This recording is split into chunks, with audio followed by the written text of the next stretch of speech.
안녕하세요. 7월 21일 화요일 새벽 예배를 하나님께 올려드립니다. 기도하십니다. 예수님 감사합니다.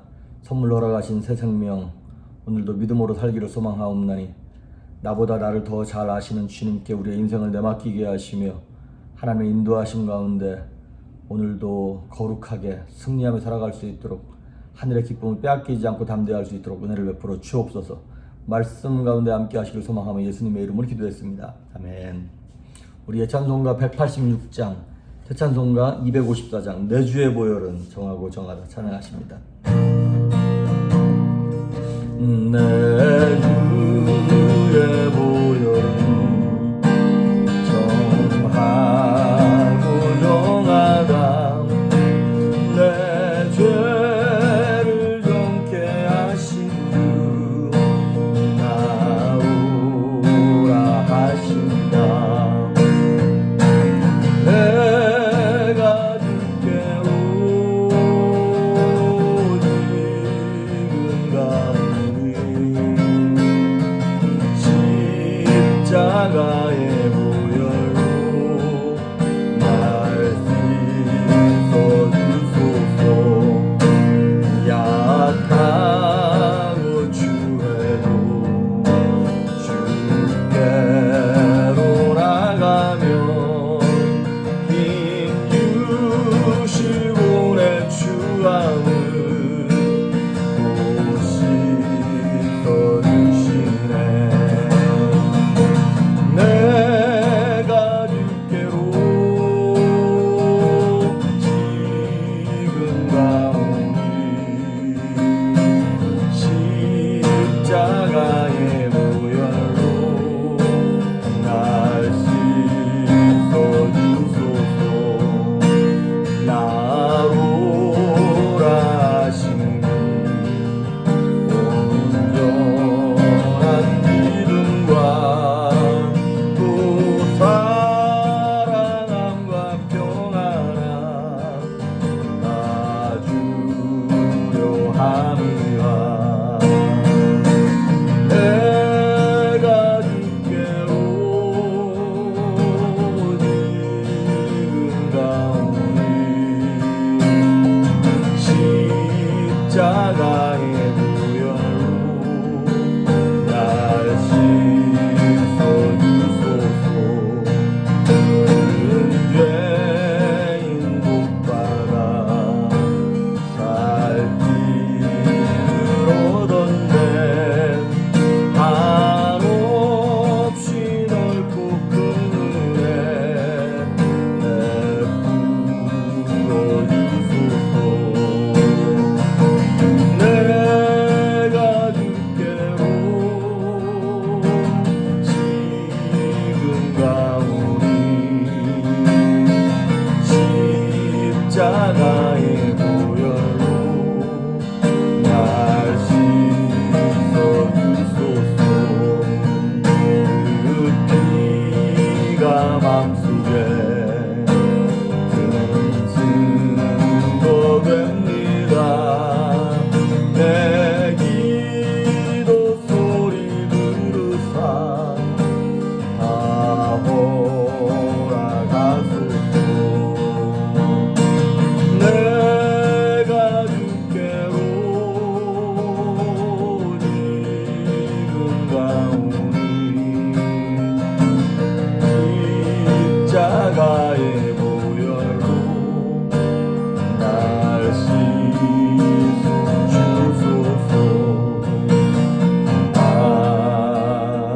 아멘. 네. 오늘 우리에게 주시는 말씀은 요한일서입니다. 요한일서 3장.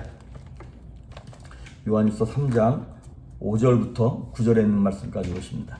이제 어제 내드린 숙제는 베드로전서, 베드로후서, 요한 1, 2, 3서, 유다서까지였고요. 이제 오늘 내드릴 숙제는 이제 신약성경 마지막입니다. 요한계시록. 그러니까 오늘 이제 요한계시록 다 읽으시고 나머지 이제 이번 주 남은 시간들은 그동안 못 읽었던 신약성경 메이크업 하시길 바랍니다. 그리고 다음 주에는 어떻게 할 건지 고민 중입니다. 구약을 시작하기에는 좀 많은 것 같고 그래서 아직 그 염두를 못 내고 있습니다. 자, 요한일서 3장 5절에서 9절까지 봉독해 올립니다. 그가 우리 죄를 없애려고 나타나신 것을 너희가 아나니 그에게는 죄가 없느니라. 그 안에 거하는 자마다 범죄하지 아니하나니 범죄하는 자마다 그를 보지도 못하였고 그를 알지도 못하였느니라. 자네들아, 아무도 너희를 미혹하지 못하게 하라.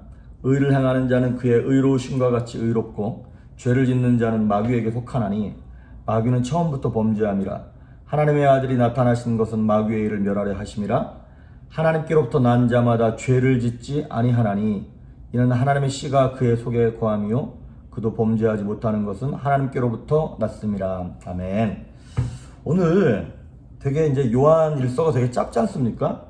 얼마 되지도 않고 2서 3서 다 해봤자 몇 장 되지도 않지만 오늘 본문의 내용이 복음의 진수를 얘기하고 있습니다. 다른 말로 말하면 뭐냐면 예수님이 이 땅에 오신 목적이 무엇인가를 명확하게 지금 드러내고 있어요. 두 개를 얘기하고 있습니다. 이건 마치 손바닥의 양면과 같은 것입니다. 5절에 나와 있는 것처럼 그가 우리 죄를 없애려고 나타나셨다 그랬어요. 그가 누굽니까? 예수님입니다. 예수님이 우리 인생들의 죄를 없애려고, 그러니까 인생의 죄의 문제를 해결하려고 이 땅에 오셨다는 거예요. 다시 말하면 예수님이 오신 첫 번째 이유는 영혼 구원을 위해서 오셨다는 것입니다. 그리고 두 번째 이유는 8절에 나와 있습니다. 죄를 짓는 자는 마귀에게 속하나니 마귀는 처음부터 범죄함이라. 하나님의 아들이 나타나신 것은 마귀의 일을 멸하려 하심이라. 하나님의 아들 예수님이 이 땅에 나타나신 것은 마귀의 일을 멸하려 하심이라. 예수님이 이 땅에 오신 이유는 죄의 문제를 해결하심으로 저와 여러분의 영혼을 구원하기 위함이고, 또한 똑같은 우리의 죄의 문제를 해결하시기 위해서 마귀를 진멸하시는 거예요. 그러니까 영혼 구원과 마귀를 진멸하는 것은 손바닥의 양면과 같은 거예요. 똑같은 얘기예요, 사실은. 우리를 구원하시기 위해 마귀를 진멸하시고, 마귀를 진멸했더니 영혼을 구원하시는, 죄의 문제를 해결하시는 것이다, 이 말이죠. 그러면 이 죄라고 하는 것이 과연 무엇인가? 요한복음 16장 9절에 보면 예수님이 이렇게 말씀하시죠. 죄에 대하여, 의에 대하여, 심판에 대해서 말씀하시잖아요. 그런데 죄에 대하여라 함은 저희가 나를 믿지 아니하며 그랬습니다. 그렇습니다. 성경에서 얘기하는 하나님 말씀하시는 죄는 도덕적인 죄에도 포함되겠지만 그것이 근본적인 죄가 아니라, 하나님이 말씀하시는 죄는 하나님을 믿지 않는 것, 구원의 길을 허락하셨는데 그 구원자 되시는 예수 그리스도를 받아들이지 않으므로 내 마음대로 살 거야 라고 그 구원의 방법을 뿌리치는 것, 예수님을 믿지 않는 것이 죄라고 하는 것입니다. 그래서 죄에 대한 대가로 말미암아 지옥 가는 겁니다. 예수님을 믿지 않기 때문에, 우리가 무언가를 잘못해가지고 도덕적인 잘못을 해서 실수해서 지옥 가는 게 아니라 하나님의 구원의 방법을 받아들이지 않기 때문에 우리가 지옥 간다는 것입니다. 그래서 불신앙이 죄입니다. 불신앙. 하나님을 믿지 않는 거. 나 하나님 필요 없어. 나 혼자 살 거야. 그래서 죄의 시작이 어떻게 시작됐나요? 선악과로 시작됐죠. 하나님 말씀하시기를 이 선악과 먹지 마. 손대지 마. 그런데 아담과 하와가, 인간들이 선악과를 먹은 이유는 뭐예요? 배고파서 먹었나요? 아니에요. 내가 하나님 되려고 먹은 거예요. 그러니까 하나님 필요 없어. 구원의 방법을 내가 걷어차는 거예요. 우리에게 구원을 주시고 생명을 주시는 하나님이 필요 없다고 얘기하는 거. 그것이 선악과고, 그것이 바로 성경에서 말하는 죄라고 하는 것입니다. 그래서 로마서 3장 10절에 보면 모든 사람이 죄를 범하였으면 하나님의 영광에 이르지 못한다 그랬죠. 3장 23절에도 보니까 의인은 없나니 하나도 없다고 그렇게 말씀하시면서 모든 인생들이 다 죄인이라고 하는 거예요. 그래서 로마서 5장 12절에 보니까 한 사람의 범죄함으로 말미암아 죄가 어디에 들어왔어요? 세상으로 들어왔어요. 그 아담 한 사람의 죄로 말미암아 모든 인류가 다 죄인이 된 것이다, 이 말입니다. 문제는 뭐냐면 로마서 6장 23절에 나오는 말씀처럼 죄의 싹은 사망이 되는 것이 문제예요. 죄를 짓고 난 다음에 그 다음에 대가를 지불해야 되는데 그것이 바로 죽음이라는 것이죠. 생명으로 우리의 죄에 대한 대가를 지불해야 하는 것이죠. 그래서 히브리서 9장 22절에 보니까 그러면 어떻게 하면 살릴까? 생명을 구원할까? 그랬더니 피 흘림이 없은 즉 죄사함이 없다는 거예요. 피를 흘려야 죄를 사할 수 있구나. 레위기 17장 21절에 보니까 피가 죄를 속하나니 육체의 생명은 피에 있다 그랬어요. 피가 죄를 속하고, 그러니까 우리같이 더러운 피 말고 의로운 누군가가 와서 우리 대신 그 의로운 피를 흘려주셔야 우리의 더러운 죄가 씻김받을 수 있다라고 하는 것이죠. 그래서 히브리서 9장과 10장을 쭉 읽어보시면 나오겠지만 구약 시대에는 그러니까 뭡니까?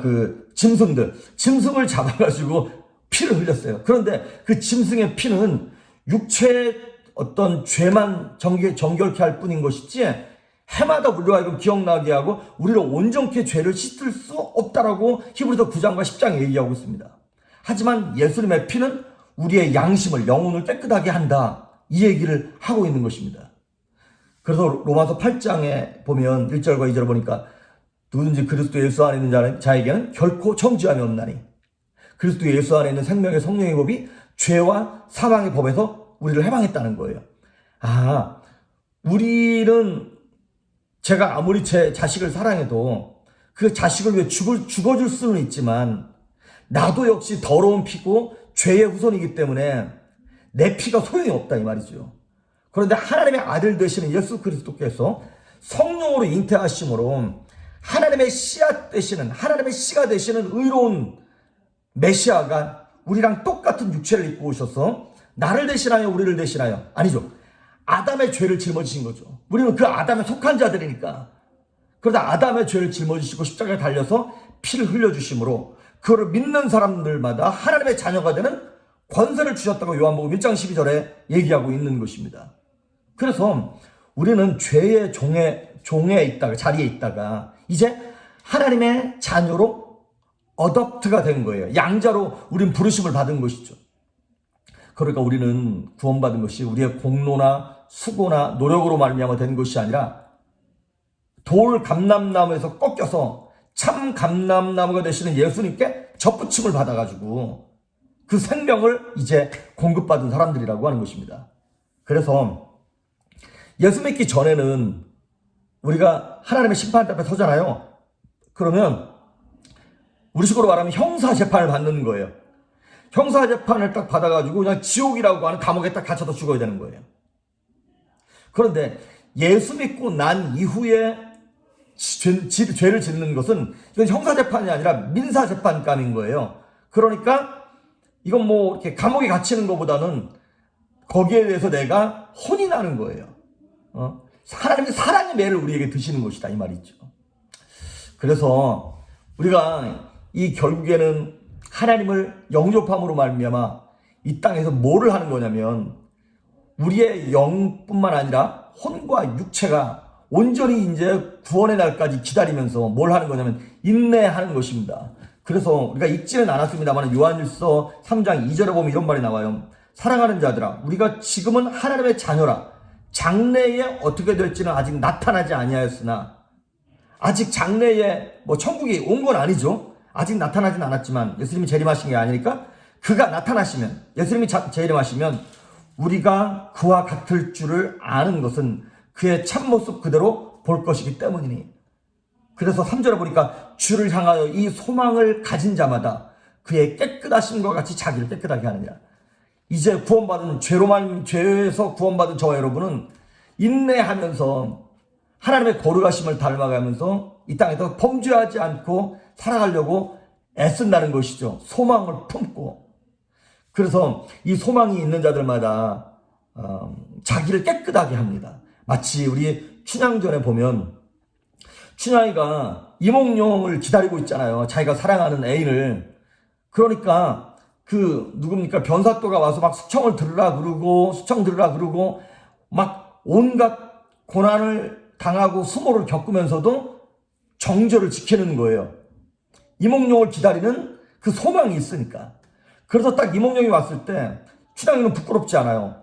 그 정절을 지킨 것 때문에. 하나님 우리에게 원하시는 것이 바로 그것입니다. 이 땅을 살면서 연약해서 넘어지고 흔들릴 수는 있어요. 하지만 이 구원을 저버리고 죄를 즐기면서 살 수는 없다는 것이죠. 우리는 그날을 바라보면서 영화되어 가고 성화되어 가는 그런 모습을 간직해야 한다는 것입니다. 그래서 우리가 이 지난 4절에 보면 죄를 짓는 자마다 불법을 행하나니 죄는 불법이라. 8절 죄를 짓는 자는 마귀에게 속하나니. 죄를 이제 우리가 하나님의 자녀인데 아무 죄책감 없이 그냥 죄를 지을 수는 없다는 거예요. 연약해서는 지을 수 있지만 죄책감 없이 그냥 막 죄를 짓는다? 그러면 하나님의 자녀가 아니라고 하는 것입니다. 그래서 우리는 이제 완벽하지는 않지만 더 이상 죄의 노예로 살지는 않습니다. 우리는 점점 하나님의 자녀의 모습을 갖춰가기 위해서 이 땅에서 소망을 품고 애를 쓰며 살아가는 것이죠. 그래서 구절의 뒷부분에 이런 말이 나와요. 하나님께로부터 난 자마다 죄를 짓지 아니하나니 이는 하나님의 씨가 그의 속에 거함이요 그도 범죄하지 못하는 것은 하나님께로부터 났습니다. 이제 우리가 마귀의 씨가 아니라 하나님의 씨라고 하는 것이에요. 여러분, 씨는 속일 수 없습니다. 우리가 이제 처음에는 아담의 씨로 딱 심어졌으니까 당연히 무슨 열매를 맺을까요? 죄의 열매를 맺는 거고 사망의 열매를 맺는 거예요. 아무리 돈이 많고 뭐 높은 지위에 올라가도 그 결국과 결론은 지옥이었기 때문에 기쁘지가 않은 거예요. 아무리 많이 가졌어도. 그런데 이제 거듭났잖아요. born again. 다시 태어났잖아요. 하나님의 씨로. 그러니까 이제 다시 아기로 딱 태어났으니까 이제 우리는 점점 자라가면서 누구의 모습이 보여야 할까요? 우리 부모의 모습이 보여야 하잖아요. 우리의 생명의 부모가 되시는 하나님의 성품, 하나님의 인격이 나의 인격이 될 수 있도록 그렇게 닮아가야 한다라고 하는 것이죠. 아기들이 처음 태어났을 때는요, 이게 도대체 엄마 닮았는지 아빠 닮았는지 뭐 옆집 아저씨 닮았는지 잘 몰라요. 그런데 점점 애가 1살, 3살, 5살, 10살 돼가잖아요. 근데 엄마 아빠 모습이 나타나는 거예요. 왜? 엄마 아빠의 DNA가 그 안에 있으니까. 우리는 하나님의 DNA가 우리 안에 있습니다. 사랑으로 창조하시고 공의로 창조하신 그 하나님의 모습이 우리 안에 있다라고 하는 것이죠. 예전에도 한번 그런 예를 말씀드렸습니다만은 그 디즈니에서 나왔던 라이언 킹이라고 하는 거기 보면 이 누굽니까? 심바라고 하는 그 주인공 사자가 자기 아빠 사자가 이렇게 막 모아모에 이렇게 몰려가지고 삼촌 무파사인가? 그놈한테 쫓겨나가지고 그냥 억울하게 죽습니다.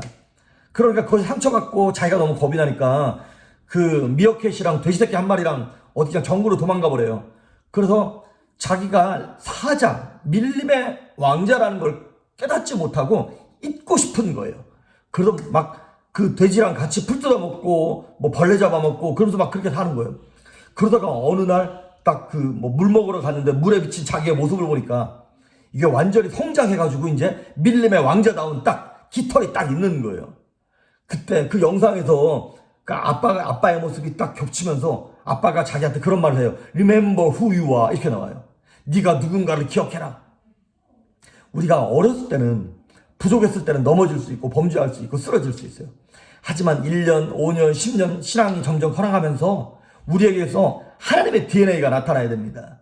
거룩함의 DNA, 능력 있는 DNA, 성령 충만하고 이제 어지간한 고난 속에서는 흔들리지 아니하는 담대한 DNA가 나와야 돼요. Remember who you are. 우리는 하나님의 자녀가 됐다라는 것을 잊지 말고 마귀가 머리털 하나 건들 수 없습니다. 우리의 씨앗이 뭔데요? 하나님입니다. 우리에게 심겨진 씨앗이 뭔데요? 하나님의 말씀입니다. 베드로전서 1장 23절에 보니까 너희가 거듭난 것은 썩어질 씨로 된 것이 아니라 썩지 아니할 씨로 됐다는 거예요. 하나님의 말씀이 심겨졌잖아요. 그럼 썩지 않습니다. 변하지 않습니다. 그 말씀을 붙잡고 이 어려운 세상 가운데서 이 코로나 때문에 많은 것들이 정말 변하지 않습니까? 한 번 더 나를 잡아가지고 이 교회가 어떻게 나갈 것인가에 대해서 한번 말씀을 드리겠습니다만은 이제 정말 완전히 다른 판도가 될 것입니다. 이때 어떻게 믿음을 붙잡고 살아남을 것인가? 아니 그냥 그저 생존이 문제가 아니라 어떻게 사역할 것인가를 좀 생각을 하면서 저와 여러분이 담대하게 평안하게 승리하는 하루가 될 수 있기를, 성도가 될 수 있기를 주의 이름으로 축복합니다. 기도하십니다. 거룩하신 하나님 아버지 감사합니다. 우리가 누구인가를 기억하며 하나님께서 심어놓으신 말씀의 씨앗, 성령의 씨앗을 붙잡고 오늘도 성장하며 담대하게 승리할 수 있도록 온 성도들과 함께하여 주시옵소서. 성령 하나님 기름 부으시길 소망하며 예수님의 이름으로 기도했습니다. 아멘.